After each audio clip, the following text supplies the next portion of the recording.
written down. I think he means the defeats. He has 3 Buried Ruin. This deck is sweet looking. 4 Sphere of the Suns, a bunch of spell bombs. So we got a Boros Forge Master. Yeah. And All right.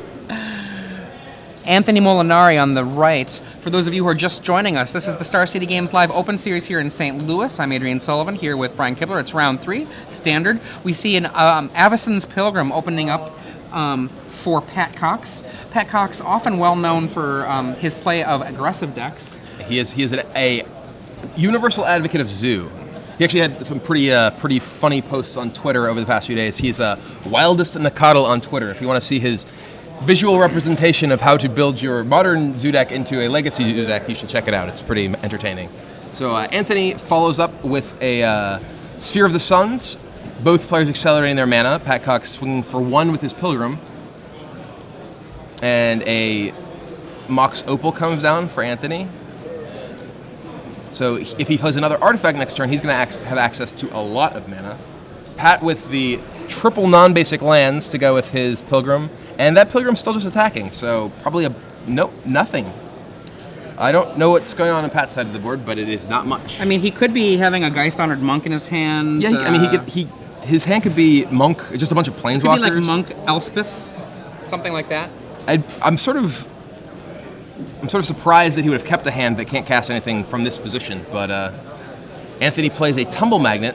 Now, if you were Anthony, it looks like he's casting a...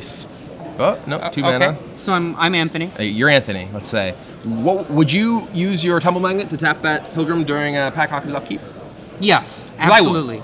Absolutely, because he's not doing anything. And he didn't do it. No, and he still could after he draws. It might forestall something actually happening for a whole turn. Right. That's in this sort of position. I think it's very important to recognize what could your opponent possibly have in their hand, and that's the sort of thing you can have in his hand. And that's the sort of thing that's actually very, very scary when you have a board of a bunch of stuff here. Did that go up or down? It went up. Yeah. So that's actually incredibly scary for Anthony because that threatens to wipe out his entire board. Wouldn't it be bad if... No, he ticked up. No, he did tick up. Okay. He made men. I would have ticked it up. I think I also would tick up and threaten to destroy half of Anthony's permanents. I mean, I don't know what's in Pat's hand right now. I haven't been able to see it. We got 1 mana Galvanic Blast. No, it looks like there's 2 artifacts. I think that's an Origin Spellbomb, and I think a Forge Master in his hand. Ouch. There it is. Okay, now, what he can do with this Forge Master is he can get Blightsteel Colossus, which is a pretty quick kill. Mm-hmm. Blightsteel Colossus is actually one of the cards that Wizards designed in the last couple of years that offends me. Okay. He's certainly not going to care about him gaining life with that Elspeth if he does go get the Blightsteel Colossus. So yeah, I mean, if Pat Cox had ticked up here, Anthony's board position is just demolished. Yeah, absolutely destroyed. Okay, so now I feel like there was a pair of really swingy turns that just happened. Mm-hmm. Yeah, both players have gone from not much to threatening some pretty serious stuff. Pat does have 2 copies of Gavany Township in play, though only enough mana to activate 1. So he can definitely get in for a bunch of damage, but that Forge Master's got to look real scary. He has to be wondering what possible cards his opponent could get with it. Whenever you see a Forge Master, I mean, Tinker was a good card.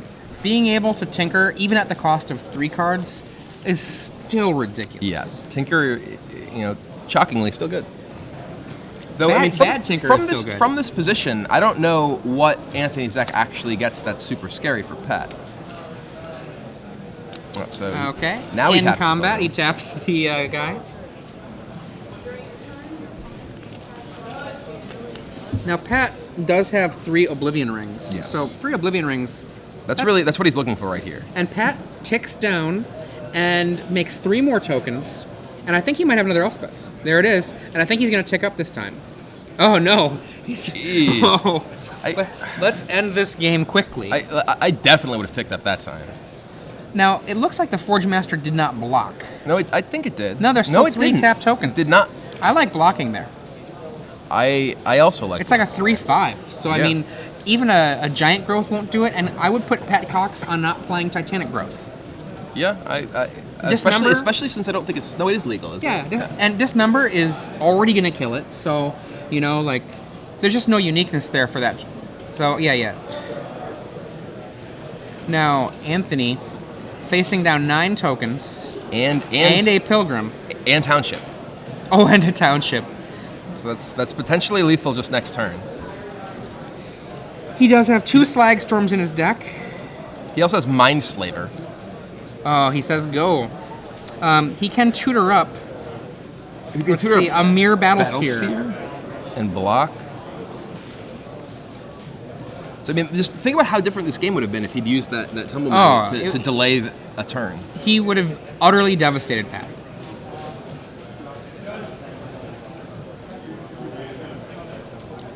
Sacrifices a token? Or sacrifices the Origin Spellbomb in order to get a token. I might have done that main phase and hoped to draw a Slag Storm.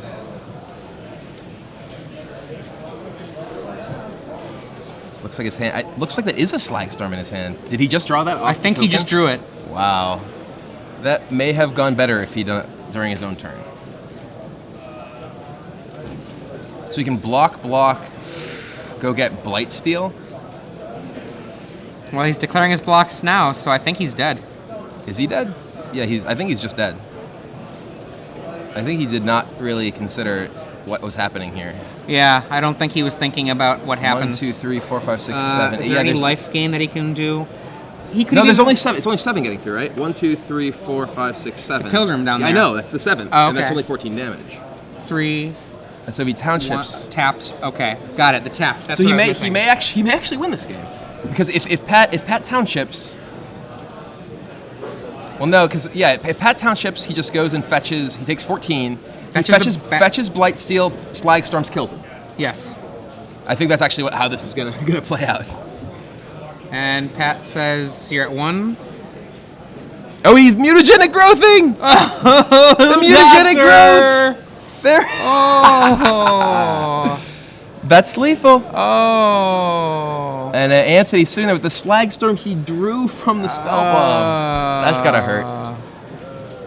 And there it is. That's lethal. Oh, boy. Oh, wow. Oh, look at that. Look at the expression on Anthony's face. That's not a happy... You know, that's one of the things to remember, is you have to play to your outs. You know what's in your deck, hopefully. Hopefully you know what's in your deck. Usually my rule of thumb is, know your deck well enough that you can rattle it off to somebody. Yeah, there are certain automatic habits that people get into doing, and things like, when you can do something as instant, do it in your opponent's turn. And I think that's end of your turnitis. Right. That's something that people do far too much when they really have reason to do it otherwise. I actually at Worlds this year I played against Owen Turtenwald, and I just passed the turn with a Lightning Helix. Let him untap. Then went to Lightning Helix one of his creatures, and he actually negated my Lightning Helix. He boarded in negate, which is an amusing story in itself that I won't tell. But I should have just cast my Lightning Helix when he was tapped out. It didn't end up changing the way that the game resolved, but it was just, there's no reason for me to let him untap his lands before I cast Lightning Helix. I'm casting Lightning Helix. Similarly, he's going to need to make that blocker, regardless of the way that this game progresses, and he puts himself in the position to draw a Slag Storm. Yeah, I mean, there's a little bit more information, and perhaps that information will be really good news. We actually have a tweet that he should have played 1 Contagion Engine. Ooh. If he did have a Contagion Engine to search up, that would have been pretty sweet. Let's see what his sideboard says. He has... there are no Contagion Engines. Can you imagine Instant Engine? What does Scrapyard Salvo do? Scrapyard Salvo does damage equal to the number of artifacts in your yard? Damage to anything. Damage to anything. Yeah. And I think it might be all yards. Let's find out. It's your yard, scrap slag.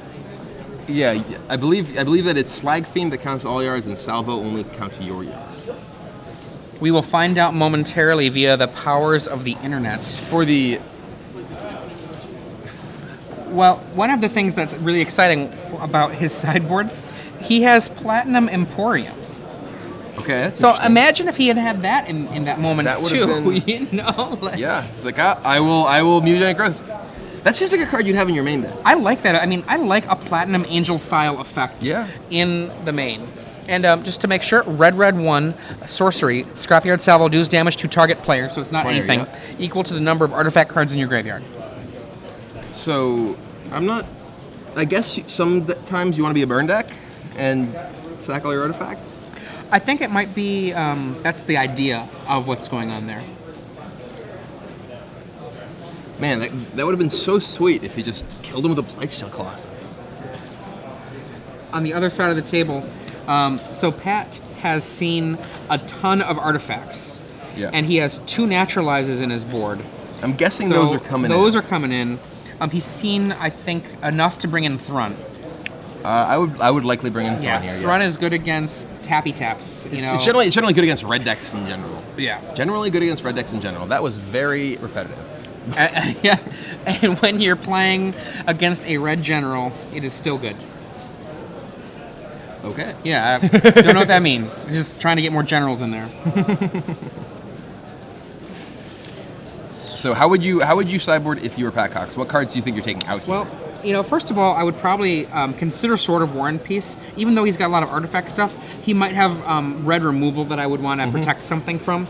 But I wouldn't consider it heavily. I like Thrun a lot, and Naturalize is definitely coming in. So the real thing is fit in the Naturalize and cut stuff to make the Naturalize happen. I think the cards I don't like here Mortarpod? are Elish Norn and Mortarpod. Yeah. Those are the cards I really hate. So we got an Origin Spellbomb versus game Navason's starting out. Pilgrim. It looks like Tempered Steel, but it's not. And now we have Sphere of the Suns. I think I take out 2 Mortarpods and... I think Mirren Crusader is pretty weak here. Yeah, there we go. So now we got 4 cards. And Elish Norn. That's 5 cards. That's 2 Thrun. 1, 2, 3, 4, 5. Yep. That's 2 Thrun, 1, 2, 3, 2 Naturalize, 4, 5. and maybe 1 Sword of War and Peace as a Miser's War. Yep. I think that's reasonable. Okay. Avacyn's Pilgrim looks like it's coming on in. We get to Anthony on taps. He's got 3 mana here. Looks like he's laying a Tumble Magnet. Maybe Anthony will see what happened the last time and decide to consider tapping the Avacyn's Pilgrim. I think Tumble Magnet is one of those cards that people misplay very frequently. Yeah. It's a card that people will often use just prevent 2 damage. They just use it as just a couple healing salves. Where I think Tumble Magnet is at its best is defending your planeswalkers. It's absolutely at preserving your life total or your planeswalker loyalty when you need it, not just sort of spewing off and preventing damage here and there. The fourth mana from Anthony. He lays what? Solemn. That's Jen's Thorin, the Solemn Simulacrum. Now, personally, I'm not sure how you feel about this, but all of the invitational cards, I think it should be mandated to the art department that they always have the invitational person. It is pretty disappointing when an invitational card is reprinted without the original art, it's not that hard. or at least without that player being depicted. I don't need the original art. I want the player on the card. That's my feeling as well. It'd be totally fine if there's Jens, but Jens doing something else rather than And we see Naturalize. Naturalize comes down and hits the Tumble Magnet. This protects Pat from having his 5th mana being disrupted when he lays it, probably right here. I think it's coming down. There it is, 5th mana, probably an Elspeth, maybe a Gideon. And there's Elspeth comes down. And I still think that does he go? No, he makes guys again. Here, I guess you have to make guys because you're facing the Solemn Simulacrum. I definitely didn't like that plan the first time around, even though it ended up being a path towards victory. Yeah. Okay, we see... Can I read your Swift Boots, please? What do the Swift Boots do? They're very swift, these boots. They cost 2, and they are 1 to activate. They give both haste and hexproof. That's correct. So they are not as good as the old boots. Galvblast takes down Elspeth, and Anthony passes the turn back. Okay. Solemn Simulacrum here is definitely holding the fort against this little... It looks like Anthony's hand is Forge Master and Oblivion Ring. So if he actually needs 2 land to be able to Forge Master up. Oh, and he only has 1 charge left in that sphere. So if he had 2 additional mana, he could play his Forge Master, equip boots to it, use it, then equip the boots to Blightsteel Colossus and swing. It's an old school phrase we used to use, but I can't say it on camera, but it had to do with boots. But, all right, so we see a Precursor Golem. Precursor Golem, awesome card. It was one of my favorite parts, actually, of the Worlds deck that Patrick Precursor Golem is definitely Chapin had together. very, very interesting in a world where people are using Oblivion Ring to kill your things Yes. rather than targeted removal that hits your stuff. Casts the Forge Master here, running out the Sphere of the Suns. This is something that I find happens a lot in Sphere decks. That there are some Sphere decks like ramp decks that basically need to play their one big spell and the game ends. A lot of times you see decks use Sphere that actually need their mana much more than once. Fiend Hunter Oh, takes Fiend out the Hunter. Koldatha Forge That's Master. interesting. That's a one of that came in from Pat Cox's sideboard. You know, that's absolutely reasonable. I would certainly. I mean, it's. Agree What do you with think that when you up. see a Koldatha deck? They're probably going to bring out a Blightsteel Colossus. They're going to do something big against me. So, Anthony does have Oblivion Ring in his hand, so he can Oblivion Ring that Fiend Hunter, get his Forge Master back. Which is, I think, the plan. Yeah, There which it is is. going to which is going to allow him to Swift Boot it. Yep. Swift Boot Veterans. And then, So and we're going to boot up. Swift it. And let's see. Get the So is he gonna- Blightsteel. He could get Blightsteel isn't really. Yeah, I would totally get Blightsteel. I would here. get Blightsteel. I would just get Blightsteel and just send. I mean, you get to suit up your Blightsteel with the Swift Boots, so it is also hexproof. So it's not like you're threatening, you're under any sort of pressure to kill him right now because you still have your Blightsteel next turn. Here it So comes. yeah, let's sack. We'll sack our Sphere. We'll sack our. Solemn Simulacrum and the dead. Yeah, there we go. So we draw a card too. He doesn't have the mana to draw the card. No, we draw a card from Solemn. Oh, okay. Yeah, he's got. And then we go get Blightsteel Colossus, suit up Blightsteel Colossus, and get in there. Wouldn't it have been sad if he drew the Blightsteel Colossus? That would have been. Can you? No, you can't stack that in any sort of way. It's just No. a trigger. That would have been so miserable. I wonder how many times it's actually happened. In It has to happen sometimes, like. Oh. Rawr. I think the only person that I know who was publicly more offended about that card than me was Patrick Chapin. It is the first one-hit kill in the history of Magic. I mean, Emrakul's effectively a one-hit kill, but it's not an actual one-hit kill. This is you're dead. I've got another one for you, but it doesn't have trample. Okay. Lord of Extinction. It's not always a one-hit. It can be. About 95% of the time, that's a one-hit kill. I don't know. I've seen a lot of 8/8 Lord of Extinctions. I have never seen that. I think the smallest I've ever seen it is 10/10. So we're gonna lose 2 tokens here. Go to 9 poison. Did it really have to have trample? Or can't you just If you traded, one ability? yeah, if you traded Trample for Infect, I think that would be and kept the casting cost the same. Yes. I think it'd have been a much more elegant sort of infected version. Absolutely. I mean, I definitely have heard from certain people that play a lot of the older formats that Blightsteel is just one of the most frustrating things for them about Vintage. Yeah. Because, I mean, what it does is it just eliminates from contention numerous card choices that make Right. your deck building choices Yeah, it's interesting. well, I could go get, Inkwell Leviathan. I could Ooh, Elish Norn Elish hits Norn. play. How big is its butt? That was a card that we were talking about boarding out, and Yeah. it's actually very important right here. Is it a 7? It 4/7? is. So that's a 7, 9, 11. I don't know that that's enough. It's not enough. It's everything's still. Well, he's actually just going to Slagstorm here, I think. If he just Slagstorms, he just attacks, and it's immediately lethal. Though it's possible that he just doesn't want to. I mean, it could just be like, be scared of me, Yeah. Be very scared. Well, so Blightsteel's down to a 9/9, so it's not lethal now, but yeah, I think he's just casting Slagstorm and killing him. I could see an argument for not casting the Slagstorm, but just to Just not show them the information. potentially not give your opponent the information that you have Slagstorm in your deck. But no, this is He knows that Pat Cox has mutagenic growth in the deck. yeah. It's also a situation where your opponent could theoretically naturalize your boots and actually get rid of your guy, And you're dead. kill you. Okay. He's like, I remember I got trample. Okay, so going to game 3 now.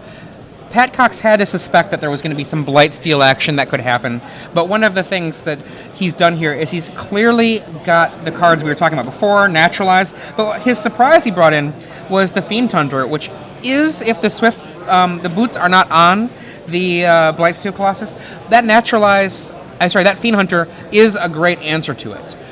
Because typically, with only a couple of boots, most of these decks, the Koldatha Forge Master, its ability, takes 3 artifacts to get going. And so if you're taking up 3 artifacts, you actually can't necessarily toss away 6 artifacts to have Swift Foot Boots, and then on top of it, the Blightsteel Colossus. So Fiend Hunter actually does look like a very reasonable card here. The match really turned when his Fiend Hunter, taking out the Koldatha, was Oblivion Ringed. So I imagine that Pat right now is just kind of like looking to see if there's anything else they should think about to fight the Oblivion Ring battles. And I'm not sure if there really is that much. Gideon Jira could be a possibility as a fog in case things go poorly. You can be in a race and he can go, here's my Blightsteel, and you can go Gideon. That's one possibility. Let's see what he ends up doing, though. Anthony looks much happier than he did at the end of the last game. Last game, you practically could see him kicking himself on camera, and he looks much more upbeat. For those of you who are just joining us, I'm Adrian Sullivan here, and I'm joined in the booth by Brian Kibler. This is the Star City Games Live Open Series here in St. Louis. It's round 3. The format is standard. We've seen 6 archetypes thus far. Round 1, we saw Michael Jacob victorious with a 4-color control deck, update to his Worlds list against Green-White Aggro. Round 2, we saw Rookie of the Year Matthias Hunt taken down. He was playing what I guess I would call a blue Wolf Run deck. And he was beaten by Mono Red Aggro. And now we see Pat Cox, most often known for Zoo and other aggressive decks here, today playing a green-white tokens list, which features 3 Mutagenic Growth. Mutagenic Growth ended up being a critical part of his victory in Game 1 against his his opponent, Anthony Molinari, who actually would have had the win, but a Mutagenic Growth stole away Game 1. Game 2, Anthony Molinari's rogue red-white Forge Master deck came out with the Swiftfoot Boots. Koldatha Forge Master was rescued from a Fiend Hunter with a Oblivion Ring. Immediately gets a Blightsteel Colossus. Immediately is given haste by the Boots. Comes in, nearly cripples Pat Cox. Not dead, Pat Cox lays Elishnorn, and then on the next turn, Anthony Molinari finishes him off with a Slag Storm. As they finish up their sideboarding, Pat Cox will be on the play here. Pat Cox, 8 mana acceleration in the form of birds and pilgrims. Sideboard things that are of note. Naturalize is the big one, but only 2 naturalize. As Kibler was saying earlier, one of the things is that a lot of players before Worlds were not actually playing very many active answers to artifacts. But now that Worlds has been around, we're starting to see the creep in of anti-artifact spells, which, of course, also in the case of Naturalize, that can hit an Oblivion Ring.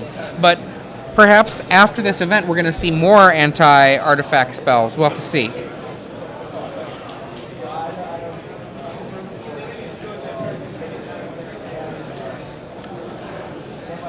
Pat Cox still thinking about his sideboarding, it looks like.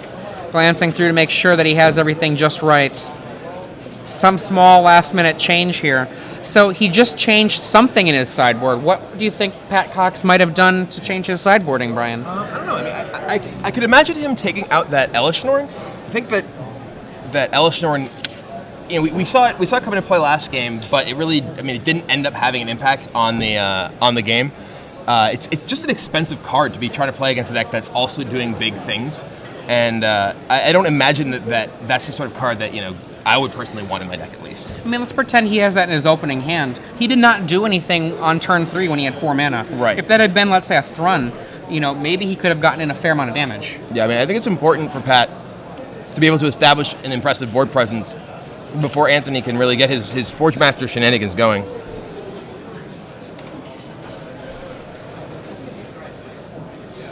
Who do you think is the favorite here in Game 3 with Pat Cox on the play? I don't really know. It's not exactly a matchup I've tested very much. I have not tested this matchup one time. Not once.